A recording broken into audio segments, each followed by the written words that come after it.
guys? Welcome back to October Reads, and today we are reading Batman Arkham Asylum, a serious house on serious Earth. And this is my first time getting a chance to read this one. I've had this one recommended to me several times over the last several years, and for whatever reason, I've just never had a chance to sit down and read it. So I figured, why not go ahead and wrap up October Reads with one of the most famous Batman reads ever. So right off the bat, the main star of this book, in my opinion, is the Dave McKean art. Of course, Grant Morrison is writing this thing, which you always expect high quality from Grant Morrison, especially around 1989, right when he was doing like Animal Man and Doom Patrol in that era. But Dave McKean, like his paintings and collages and everything, makes it for one of the most unique comic book experiences you will ever have. That being said, I actually had to read this in phases because the Dave McKean art was so visceral and in your face. I almost just had to put it down for a little while and then revisit it later down the line. But at the very least, you get a very unique experience out of reading this comic book. So the story goes, the Arkham Asylum, it's been overran by its inmates. If you guys played the video game, we gotta talk about that, I guess, too. If you guys played the video game, you kind of know what to expect with all of the stuff getting, the random villains thrown in and all that stuff. But basically, Gordon calls in Batman. He's got a ransom call from the Joker, who has somehow seized control to the point where, he can make phone calls to the police commissioner. And basically, the only thing Joker wants at this point is Batman, and the way he's going to get him is he's going to threaten the remaining survivors, the hospital staff, the security guards, and that stuff. And he threatens to take somebody's eye out over the phone, which he makes it sound like he does take her eye out, but Batman, he says this is his task to complete. He doesn't want to mess with SWAT teams or the safety of Gotham City Police Department, so he just decides to go to the front gates of Arkham Asylum and basically give in to the demands. So Joker's there to greet him, of course. Luckily, the 19-year-old nurse he lets go still has two eyes, and even Batman's just like, what was that about? And he's just like, April Fools, it's April 1st, buddy. So, and Joker here, he's written to just get under Batman's skin in every way possible. He keeps making these jokes about Robin. He keeps hitting on him, which is obviously making Batman very uncomfortable at this point.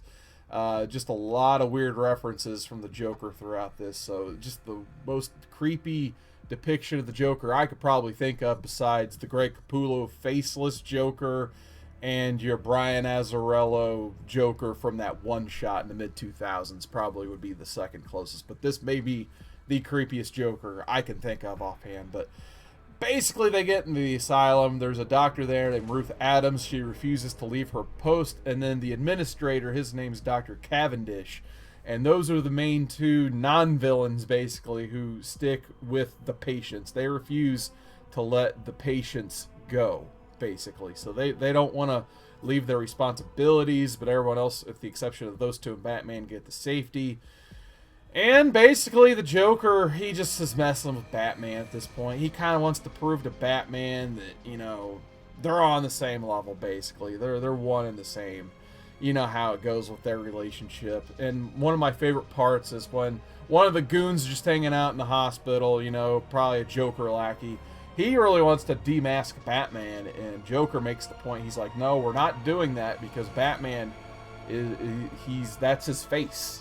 That is Batman. He is Batman. Whoever he is in that mask, he's just masquerading as Batman when he's not wearing the cape and cowl. So I really enjoyed that part for sure.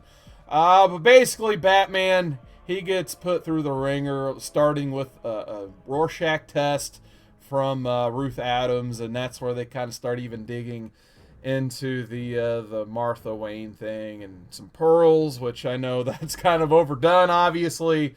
But they're not super in your face with it. You don't even see the whole scene transpire. They just, Dave McKean places pearls on the page and in between the panels, basically. So they give you enough hints, and you've seen the scene enough times, you don't need to go back and see everything. So I kind of like the way McKean worked that in there.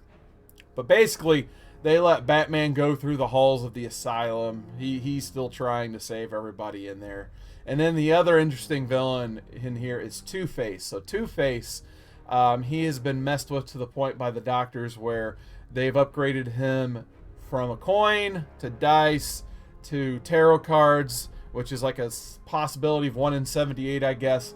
So basically, the guy can't even make a decision to go to the bathroom. So he's just peeing all over the floor, and Joker's laughing at him. And Batman, he kind of looks at that. He's just like, this hospital isn't working, obviously. It took seeing one of his best friends, Harvey Dent, peeing on the floor to realize this hospital is no good. So he basically goes through the hospital on a wild goose chase.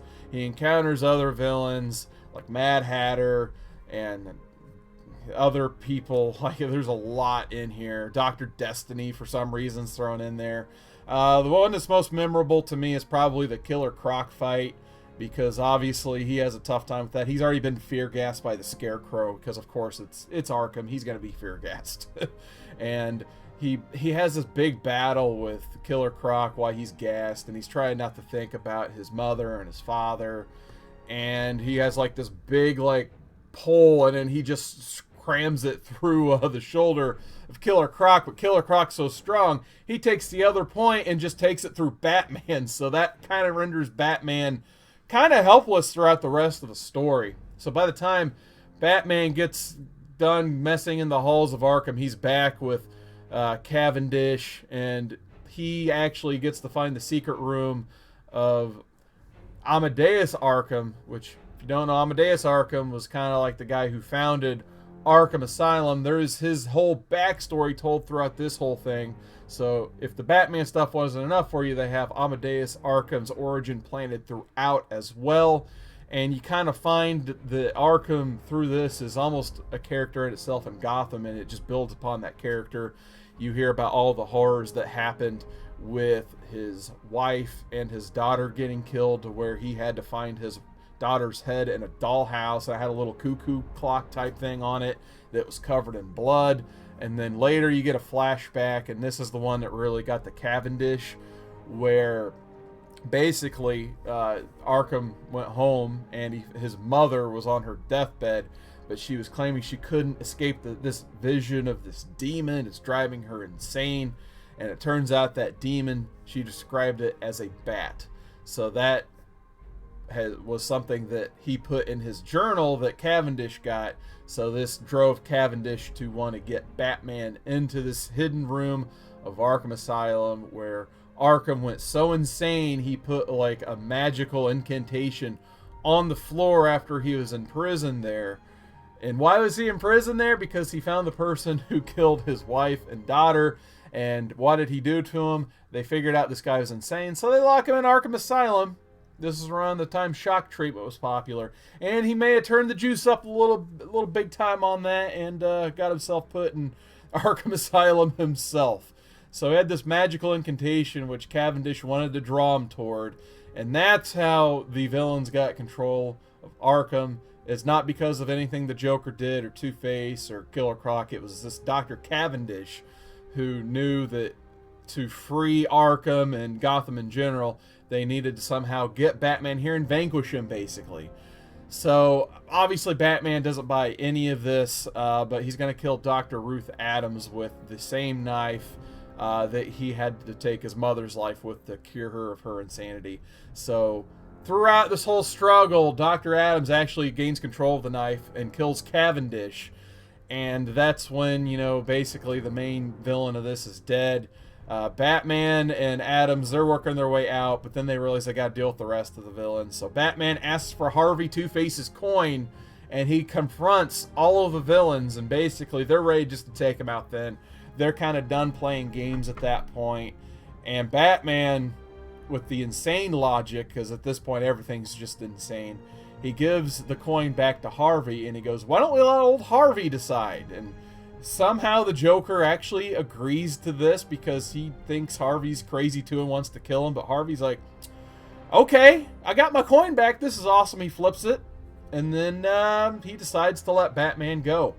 So Batman saying, you know, all the villains are even free because he did axe down the door. because they've been through some insane conditions themselves.